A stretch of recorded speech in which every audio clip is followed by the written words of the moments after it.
Hello, and welcome to the Shauntal's Library Community Roundtable for The Future of Another Timeline by Annalee Newitz. I'm Libris, and here with me is Hafa. Say hello. Hello.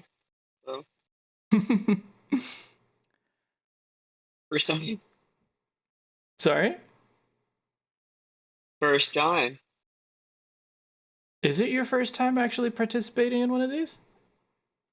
I think so. Hmm. I was here for the uh I even forgot the name of the first book we read, the Dragon. Yeah, Natural For History of Dragon. Dragons. Yeah.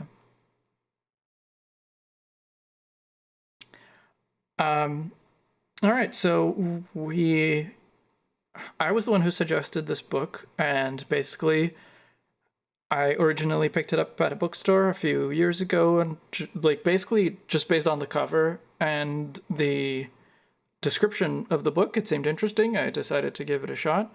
It had been sitting in my to be read pile and just like making its way closer and closer to the top this whole time, and so it seemed, because it's a time travel sci-fi, and that's more or less all I knew about it. It seems like the kind of book that could be interesting to this group. So I suggested it, and here we are.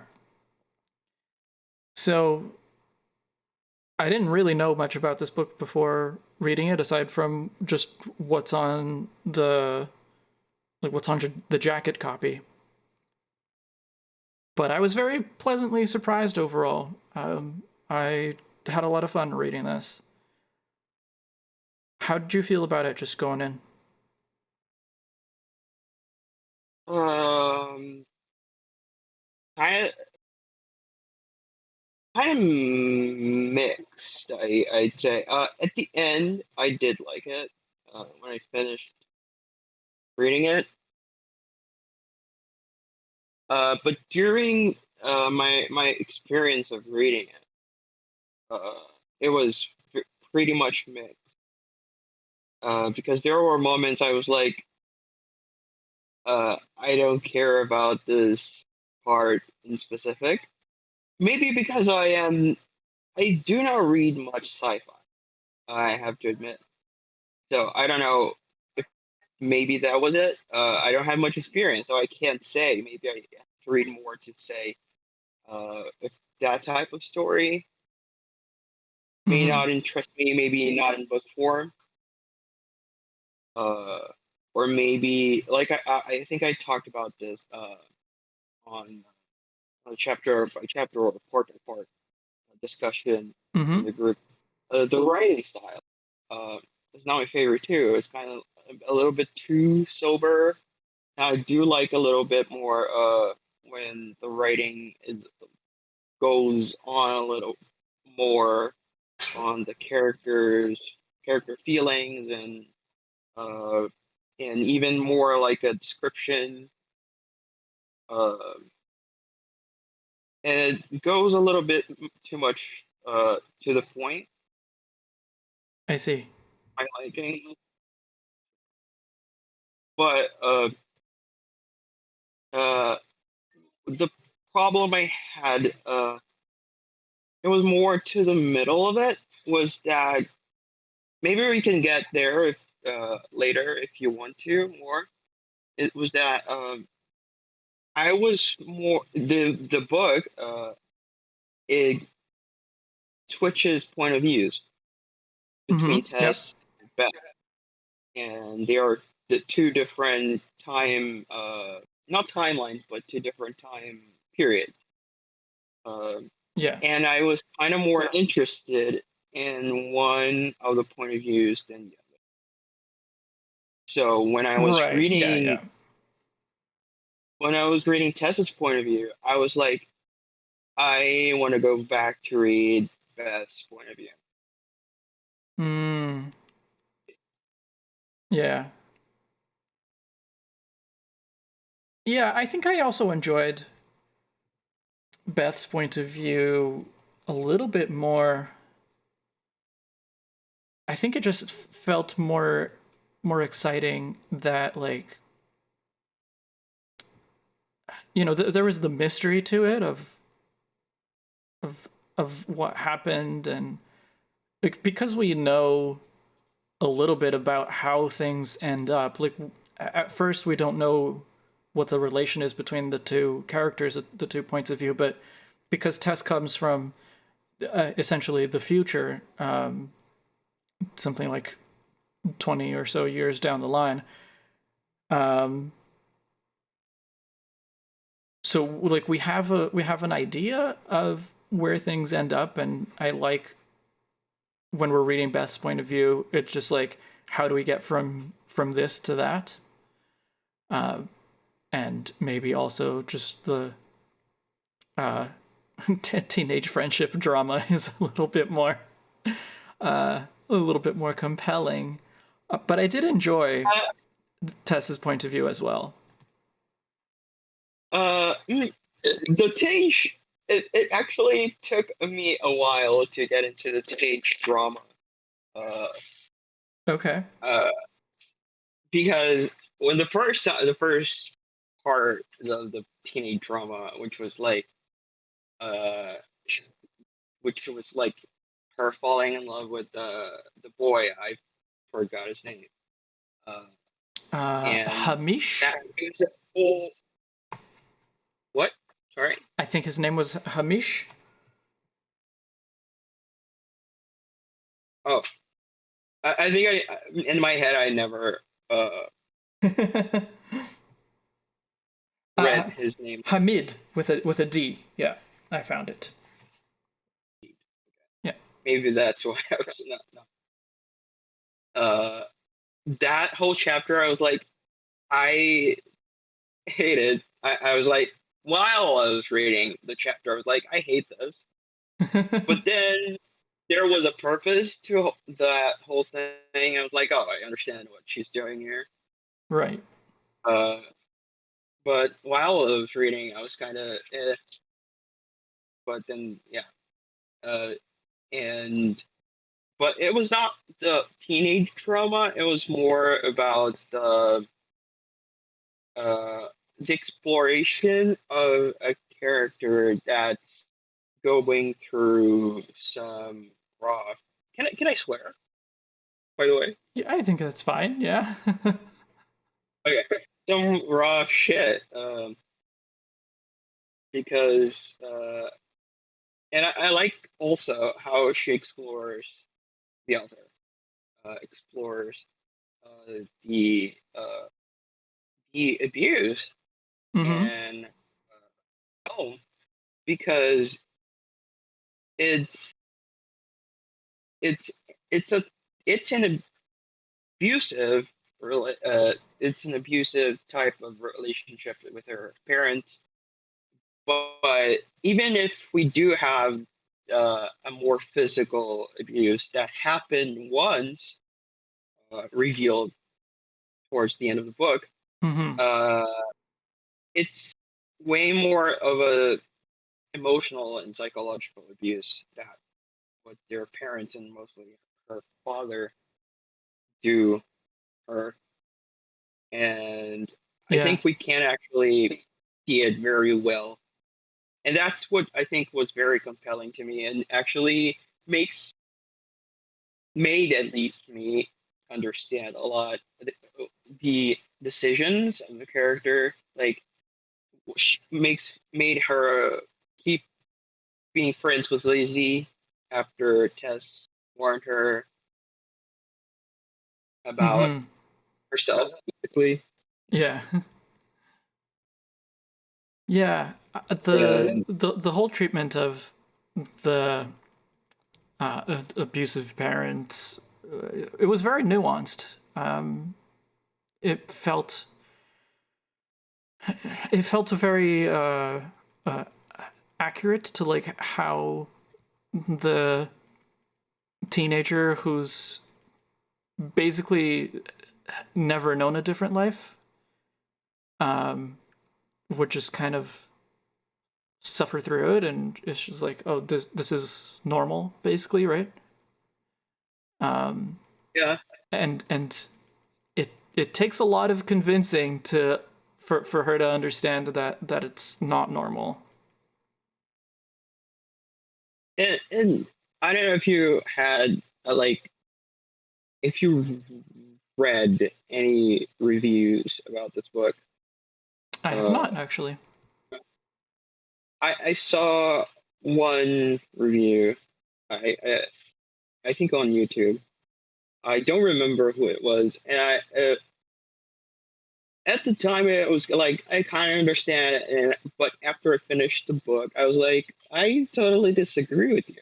Okay. Uh, What was the comment? that yeah, the person actually kind of hated the book, Okay. and it was like because the person pointed out that they thought the book was very like one note.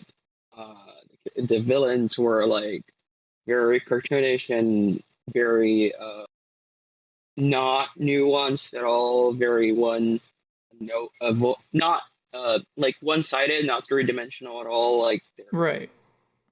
they were and like and the representation they were it was a like a checklist representation, not uh, not representation for being representative, but actually like, oh, I have to do this and check and check. You Right. know Yeah, what I'm yeah. talking about? Yeah, yeah, yeah. Like And like tokenism when I basically. finished, yeah, basically that. And when I finished the book, I was like, I totally disagree with you because I think the book, if you start the book just the beginning of it, you can get that impression a little bit. But by the end, that that that feeling goes away because I think the author does a uh, good work on putting a lot of depth Yeah.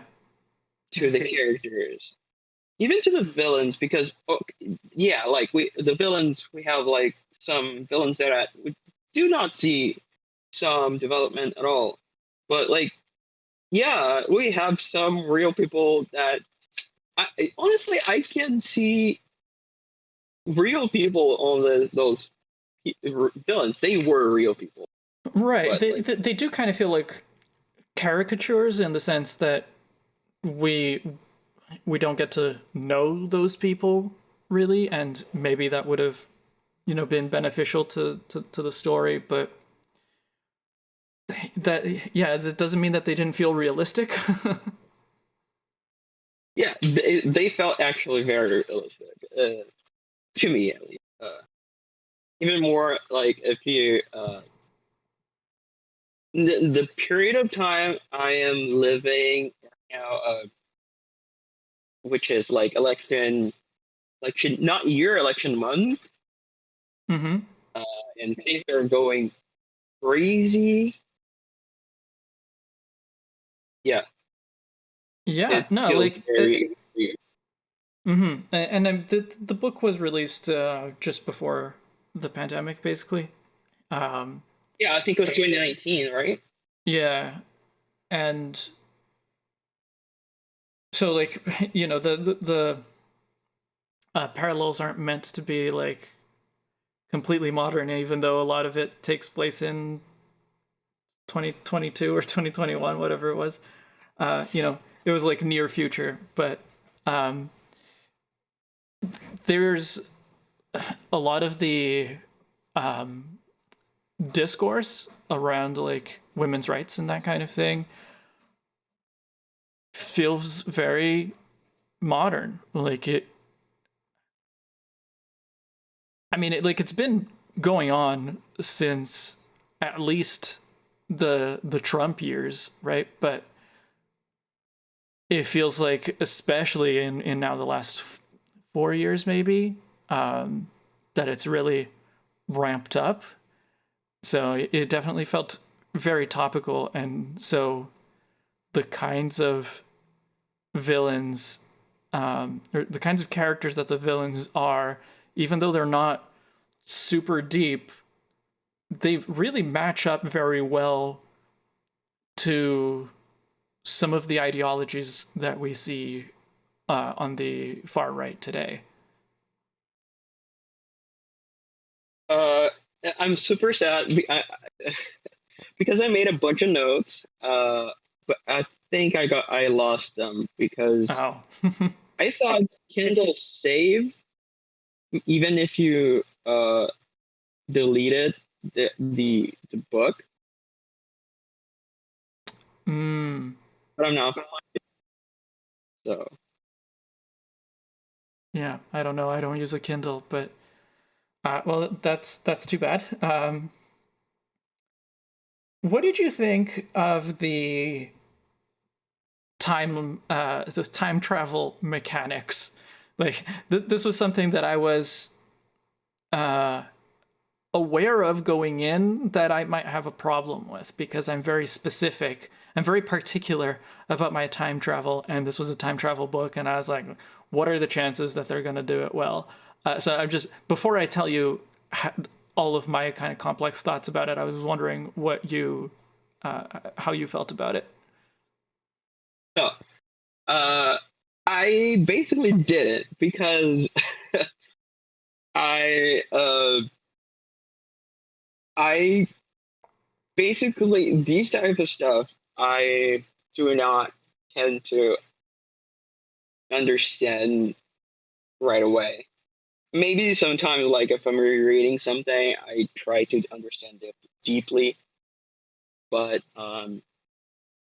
I get a little bit confused, and I most of the time they were talking about time travel. I just like accepted and moved on, and that's what my Mm-hmm. approach to this book. Okay. Uh, but I was a little bit confused with the timeline stuff, uh, and like the probability stuff. Not probability, but like no, it was probability. The thing about this future is one of the like thousand probabilities that we have. Uh, like with I don't know how to pronounce her name.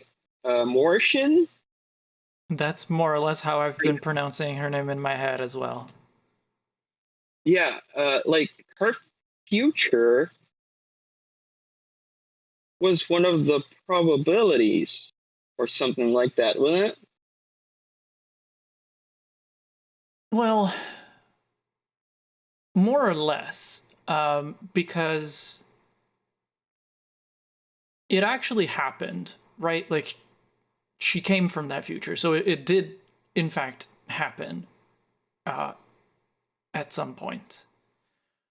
But I thought this was really interesting in that. So, Yeah, like, okay, maybe you should explain what your deepest thoughts. sure, Maybe I yeah. could So, understand. yeah. So I'm very particular about time travel because I feel like something like Back to the Future, for example, I just find their model of time travel completely unbelievable. In that, like, you go back in time, you change, uh, something goes differently than it did, and then, you have the like photo that is slowly fading, and we're like, oh, you have a time limit before you can fix things so that your future becomes recognizable again or something like that. And like I find that very unbelievable because I feel like the photo wouldn't fade, right? Like either the photo was taken one way or another, and Yeah, you don't like blend from one possibility to the other. And so the photo that you brought back in time with you, that wouldn't it change just doesn't because exist. yeah, it would either just be that photo or you wouldn't have it. So like I like time travel where either the time travel kind of always happened. So just the most obvious It's a example cycle? for me. Sorry, say that again. It's a cycle. More or less. So like the most obvious, most prominent example of this is in Harry Potter, in the third book, if I'm not mistaken. Prisoners. Yes, Prisoners of Azkaban. The Prisoner of Azkaban. They go back in time, and then they realize that some of the things that happened to them before that they didn't know what the cause was, that they themselves were the cause, right? Like their future selves having gone back in time was what did certain things. So it's a single timeline, but like once you reach a certain point in the timeline, you jump back in the timeline, and then you're just experiencing the same timeline again, but just from a different perspective. So like the actual sequence of events never changes. You just always did that. And that's the more like a deterministic way, right? Like whatever you do, it's always the same. And the other version that I also like is where if you go back in time and you do something differently, now this is a new timeline, and that original timeline that you came from, like you can't go back to that future because that future didn't happen anymore. There's some like in between time travel models where like maybe major events can cause these divergences, but minor events don't. And that's a little bit closer to how the Future of Another Timeline does it. But in most of the time travel that I've seen, how do I put this? Like the past is fixed. Like you can go back to the past and change it, but it changes forward. And in this book, I thought it was really interesting. Like that your changes don't like ripple backwards, but because these machines in this world are just kind of geologic features almost, right? They're just part of the landscape, and they've always been there for who knows how long. They don't know where it came from. It's just kind of part of the culture of the world that you can go back. And, you know, maybe it's a little taboo to go back and change things, but it's a thing that's been happening all along, that they don't know how to jump into the future, but they can jump into the past. They can do something differently. And then by the time they get back to their present, things have happened a little bit differently. So it's just like, if you think of the timeline as like a river, you can like put a change,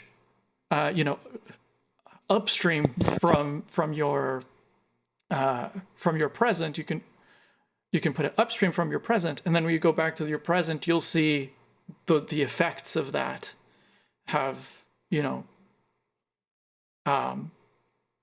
they're everywhere now. They've dispersed through your timeline. But the part that I thought that was really kind of unique is that the person who goes back to make the change remembers the version of the timeline that they came from. So if you go, this was something that they talk about in the book, is like whether the characters remember a time when when abortion was legal in the United States. And I think like none of them remember it because none of them changed none of them were there at a time when abortion was legal, until the end, when one of them essentially they managed to make the change that they were working towards. And when they get back to the present, then Tess remembers a time when abortion was illegal. Nobody else remembers a time when abortion was illegal because none of them were there when she made the change. None of them came from the timeline that she did, where it wasn't. I'm sure this is being very confusing for someone who may not have read the book, but hopefully for those of you who have read the book, I'm making sense.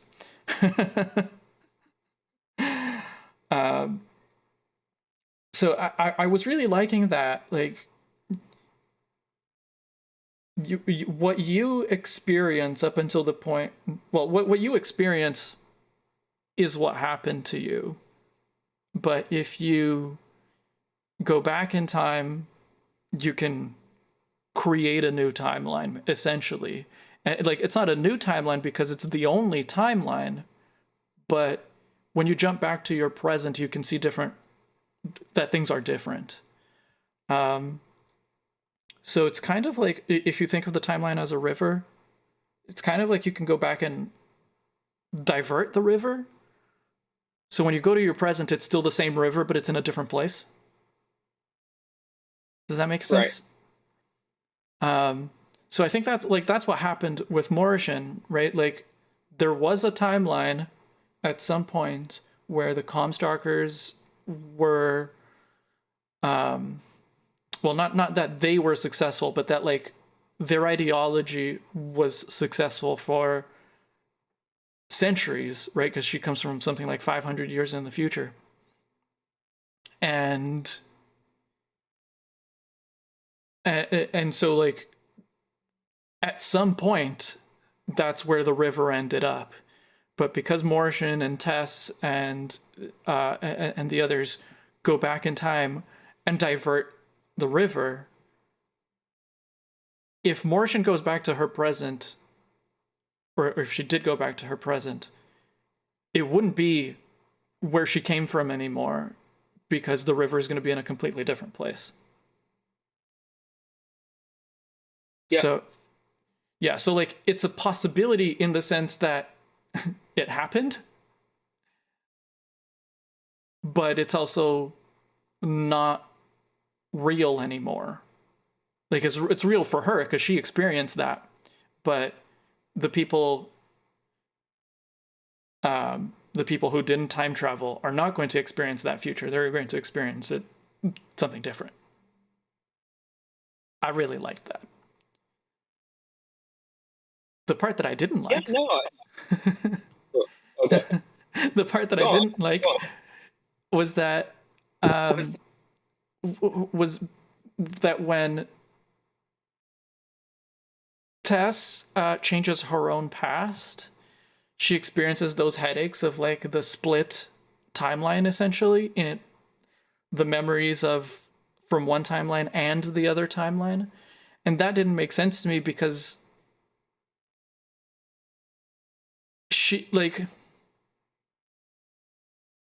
she changed, like, it's basically the classic time traveler's paradox, right? Like, if you go back in time and you kill your grandparents and prevent them from essentially from creating you, then you can't have gone back in time to kill your parents, so they did meet and you were born. And so, like, that's the classic paradox. And so I did not like the solution of, like, she experiences headaches because she has the memories of two different timelines in her head. The character of... Oh, go ahead. I've talked enough. They kind of... at the end, they kind of make... It's not exactly just headaches. It's, like, something that could kill her. So, yeah. No, like, it's splitting her, maybe. But yeah, I understand their criticism. It's just, like, it's something more grave. We just don't know because it's like we are in her head. It's funny because I was reading the book. I was like, when I put the book down, I was like, this book is in third person or first person. I could not remember. So it was like, are we in their head or are we in like seeing them from a narrator point of view? So no way, are we seeing them from her point of view? So it makes sense that like, yeah, she's experiencing the headaches. So that's what we have from her experience. So we don't know. We only know it's that she's feeling the headaches. Uh, and when she's going to talk to that lady that I forgot the name, I am very at the same time very good and terrible with names. I forgot her name. Uh, but that lady that uh, was they was like at the end she was with uh Oh, the she group said in the like, oh, if you past. go, yeah, if you go to your present you're gonna die. Right. So I think there was something more there, but yeah, I understand what you're trying to say. Yeah. The other thing that kind of bothered me was that Morrison's device was never explained in any way. It was just Yeah, a thing that does what it needs to do always. um, yeah. Also, yeah, go ahead. also, uh, there are also that character, Bernice. I remember her. Hmm. They focus on her and her partner, her her wife. I guess I don't know. I don't remember if she's married.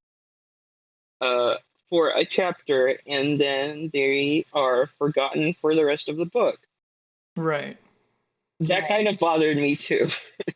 Yeah, that like section I thought was quite interesting in that like I thought it was done really well to explain like how the time travel is interpreted by the people living in it. So Tess uh Tess goes back um and Tess goes back in time, something happens there that she's not entirely sure what it is that changed, but when she goes back to her present time, one of the members of her group is missing, and none of the other members of the group even remember who that is, and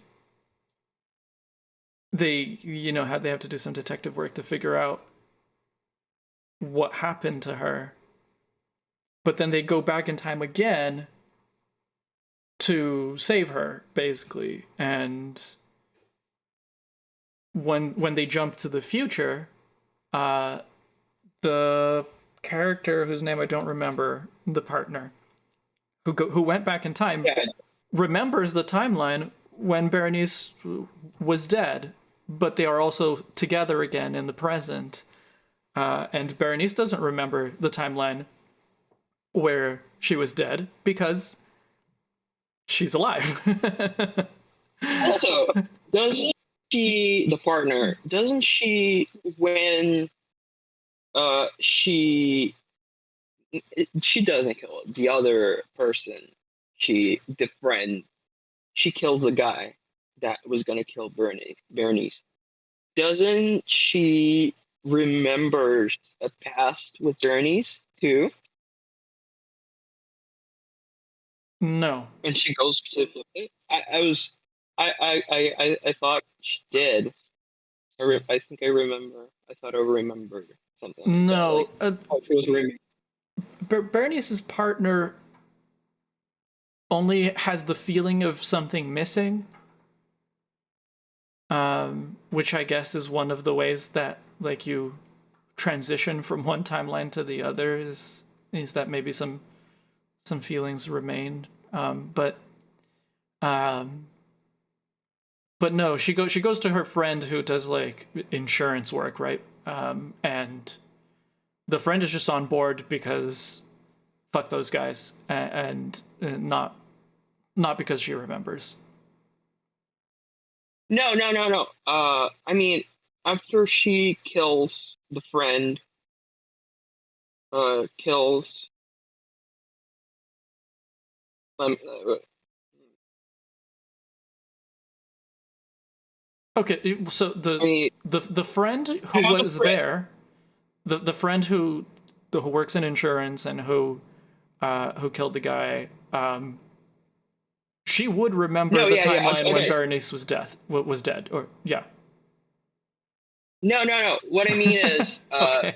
when the guy died, when they killed the guy who was going to kill Bernice, Mm-hmm. uh, Enid was the name of the partner. I met her chapter here. Right. Okay. She starts remembering a timeline in which Bernice was alive.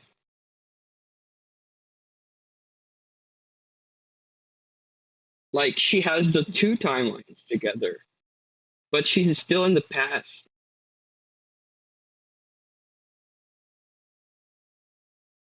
Did she?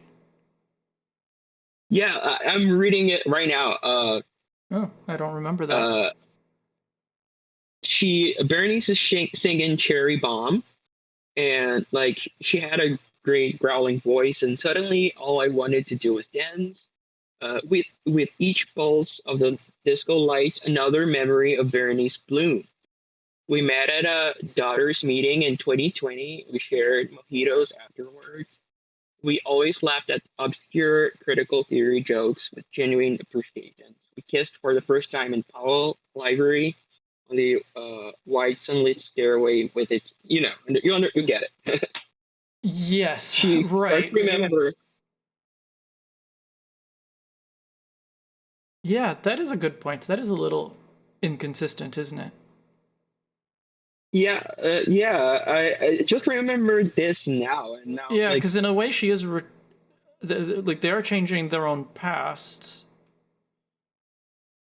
and when Enid goes back to their present, they have their life together again. So yeah, she wouldn't remember that if everything followed its own rules. So like yeah, that's I think it's that's the quite thing. confusing. Yeah, I think that's the thing that bothers me. It's just like I like the idea of it a lot, but some of the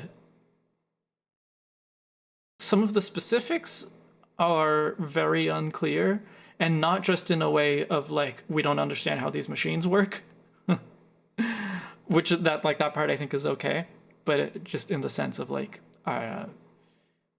we like something needed to happen for the story, and it doesn't totally mesh with the established um, rules of the world. But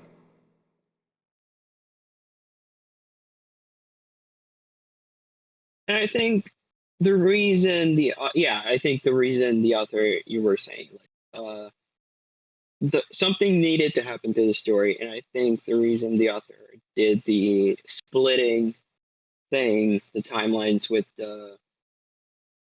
Tess, was because at the end she needed to leave behind the no violence thing, which I said too. Like during the whole yeah, you had some thoughts on that. uh yeah, because it's like I should have noticed it wasn't actually the message of the book because uh we were talking about Berenice. There's an I there. I know how to say it. If Berenice. Uh, Yeah. anyway, uh, they kill the guy, Mm-hmm. and it's not brought up as something bad. It's like obviously they kill a person, but it's like it's not judged by the story as something terrible they've done. Mm-hmm. It's like we have to do this because we are saving not only Berenice but we're saving our kind, our people, our Yeah. group, and our community. Uh, and but after that, I think I completely forgot that, and I was like, every time they were like, "Oh, we will not do violence," I rolled my eye, and because, like I said, it's not that I am like, oh, let's pick up baseball bats and go out and uh like maul everyone, Yeah, but yeah. I am and it's because I have some uh I have a professor that I actually admire a lot, and I do agree with some things he says about violence and and it's like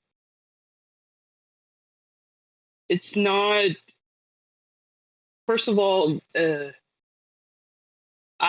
I will not say what I was going to say. I was just going to say that sometimes violence can be could be necessary, Hmm. and I think in the situation they show in the book, it was totally necessary. Yeah. Uh, and I was kind of afraid, but actually they happen. They actually the author does bring it there at the end, and I think the journey of the character of Tess is Hmm. actually that. And one way of getting there is that split path of hers, because the moment she saves Beth, uh, it's the moment she is like between these two Tesses. Actually, she's between Tess and Lizzie. Hmm. Lizzie, right? Yeah. Yeah. Uh, she's between Tess and Lizzie. Like, Tess saw her best friend die, and because of that, she has kind of this guilt, and she's guilt, and this guilt leaves her in the path that like she's committed to this non-violence forever. But Lizzie lost her friend in another way, and this way kind of hurt her even more Hmm.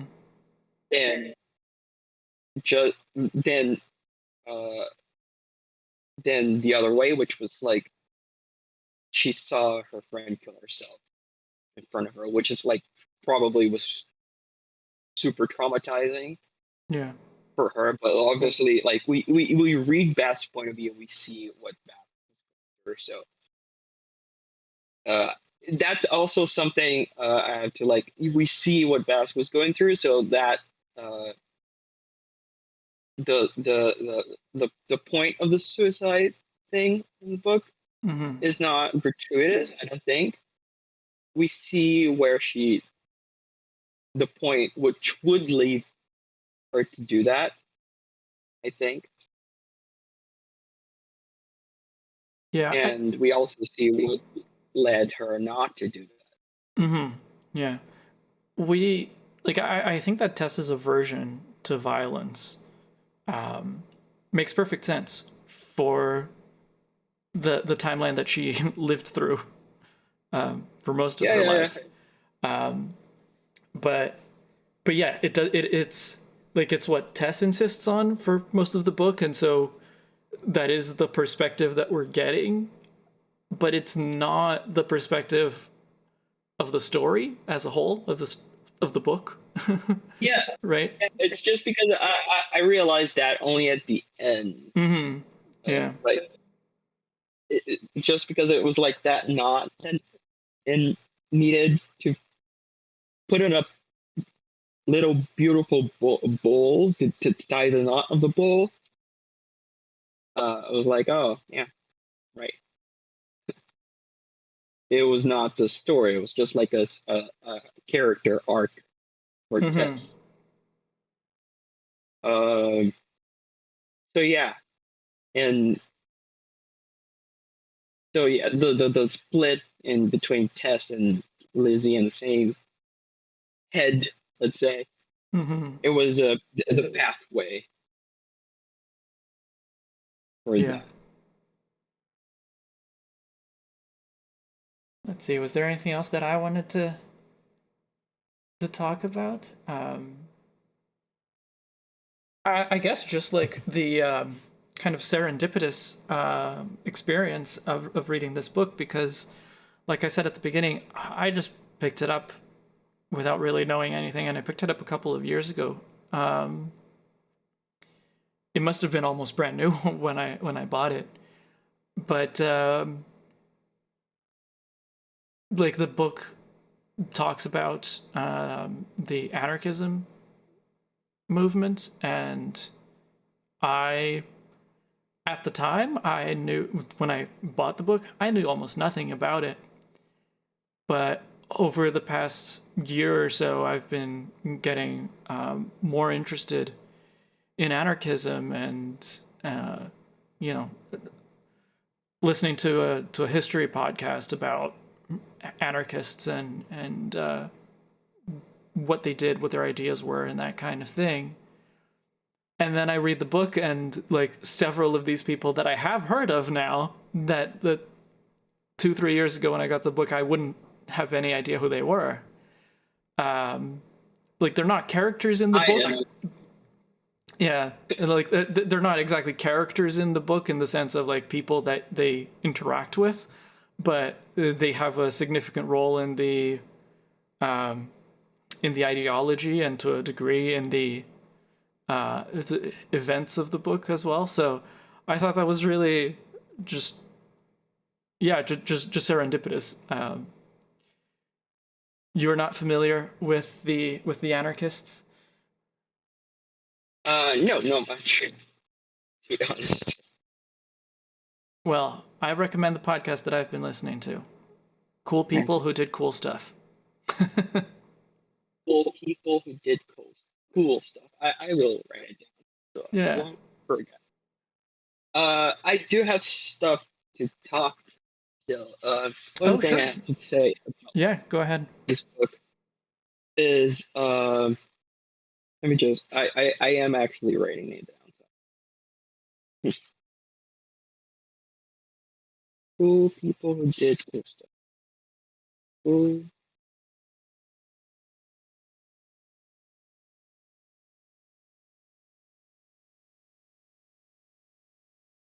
Sorry for the silence. Okay. Um. So, I don't know much about the author. I don't even know their pronouns. I call it she. I actually I sorry if think I she got it does. wrong. I think that Annalee Newitz does use she her pronouns. I yes, her bio at least does use she her pronouns. Okay, it's because I expected to see something at the end, and I don't think it. I saw it, at least in my edition in uh the book Yeah. edition. There wasn't, and I don't know much about her. I could have researched something. But one thing about is that the book is a lot of there's a lot of politics, and it's a lot about femininity and gender, and there's a lot of thing about gender and gender politics, and Mm-hmm. even queer politics. But there were some things I noted while I was reading, and oh, okay. Uh, I was reading the Wikipedia. I don't know how trustful Wikipedia can be. It says here Newitz has used they pronounce this 2019. So Oh, maybe maybe the book was published before they switched. yeah. Yeah. So I'm gonna switch it for day. Uh, So I don't know much. Oh yeah, on Twitter it says they them. Okay. I don't know much about their life or anything, Mm-hmm. but one thing that's very disgusting in the queer community is like we we are flawed people. Uh, we talk about a lot about representation and what is good representation. Uh, but we need to represent ourselves as people. Um, and I'm not talking about the book itself now. I was also more talking about the book, the author. I'm sorry. Mm-hmm. Uh, and uh, and some things I noticed was like, for example, when they travel to the past, to uh, I don't even know. It was 98 BC. To There was the that. Nabateans. They go to a lot Yeah, of different times at some point or another. But yeah, okay, yeah, yeah, the Nabateans. and Tess talks about there were slaves there, but in no moment there is any kind of questioning about slaves or slavery on the text itself. Hmm. And it was kind of it's not that I was like, oh, because like they were focusing on other stuff, and it was just it kind of weirded that she used the word slave and she did not said anything about it, you know. Sure. I mean, I don't remember the exact scene that you're talking about, but I think I get what you're saying. And also at the end of the book when they return to the 2022 timeline, Mm-hmm. uh, they are talking about something. Uh, I wanted to remember because I did made a note about it, and I could not. You were talking about like work, or maybe I was. It was. Oh my god. I made a note about it, and of course I freaking lost it. Uh, But that sucks. it was something about like, yeah, they changed this. They changed some the things about like abortion laws and women's rights. Yeah, that's cool and that's great. Mm-hmm. Uh, but also she mentioned something, and by she I mean Tess. Uh, about I think it was like work laws or something, or maybe it was like about federal.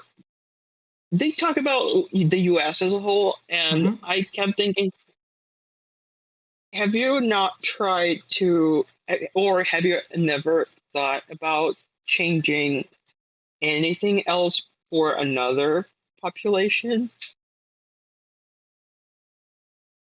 Right. or like, or or even like mention it? And Right. Where it's they're not. I'm not. yeah Right. Right. the Yeah. daughters are like they're focused on this one goal and they accomplish it and it's kind of like mission accomplished kind of deal.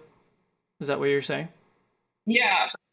Yeah. Kind of. And like I said, it's not like It's not like I am here like, oh, you should go back to the past and end slavery for black people. Mm-hmm. That's not what I'm saying. I'm saying that it feels kind of weird for these characters that I am reading, and they seem like very conscious characters to not even think about it, you know? Right. Yeah. Yeah, no, Because also that's there's fair. That's fair. They're very like focused on this one issue and not looking at uh some of the other systemic issues. Yeah. yeah, because like they were talking so much about women also like in the 18 somethings. Uh, and I don't think it didn't. They did focus a little bit when Tess went to visit those ladies of high society, and they were like, oh, they were savages, and they are Mm-hmm. this, but it didn't seem like uh, because there are a lot of ways in which these system of oppressions they are so linked you can't untie them. Mm-hmm. Uh, so like and I don't remember the name of her either. The lady that did that dance to dance. I don't know how to say that. Oh, yeah. Um, the kuchi the kuchi kuchi. Yeah, yeah, the belly dancers. Yeah. She is she has a darker skin tone, Um, but a seal, right? Seal, yeah, that Yeah. I was I don't I don't know. It seems like it's like kind of not left behind, but like the focus just too the it's like I didn't want to say it because a little I'm a white man and Mm-hmm. it feels like I'm a person, but it's because I did study those stuff, so like Mm-hmm. But I understand. Like right. the the characters are described and generally portrayed as very conscientious and like intersectional in their conscientiousness, but their actions don't reflect that. Yeah, kind of, yeah, that's what I'm trying to say. Yeah, or not just like their actions, but like what like their goals, like what they're trying to accomplish, isn't isn't as intersectional as you might expect from these characters. And sometimes even the situations they're in, because uh like I said, there is a lot of focus on the the problems women face on society on this book, and that's very true. But there are like the problems that black women face, and the problems that like the she is a Middle Eastern, I think, not Middle Eastern descent women face in Mm-hmm. society. And I think it kind of brushes on that a little bit. It kind of just like, oh, that it's kind of generalist. That's I think my point. It's like it's not, it's like women and there's racism, but there's not, it's not those two things together, maybe. Because there is a point to be made. It's women that we have to face racism, and that's a thing. It's those two together. Mm-hmm. Yeah. It Anyway, yeah, it certainly isn't a perfect, flawless book. But I think it has a lot of strong points, and I enjoyed reading most of it. yep, I did too. Even though there were parts of Tessa's that I wanted to skip Do you because wanna? I wanted to read Beth, just because of that. Oh yeah, yeah, Not because it was boring, because I like, oh, I want to read what Beth is yeah. doing. Tess had the action, but Beth had the more engaging, or just more. Character. Yeah, just I don't know, just more interesting, I guess, for a lot of the book, not for the whole book, but yeah. Yeah, no. But I think this is a good place for us to end this. So, thanks for talking with me, Hafa, and thank you to anyone who listens to this after the fact. For the next reading period, we're actually going to be reading a book that you recommended, Hafa, Stories of Your Life and Others by Ted Chiang. It's a collection of mostly sci-fi short stories. Do you want to talk a little bit about why you chose that book?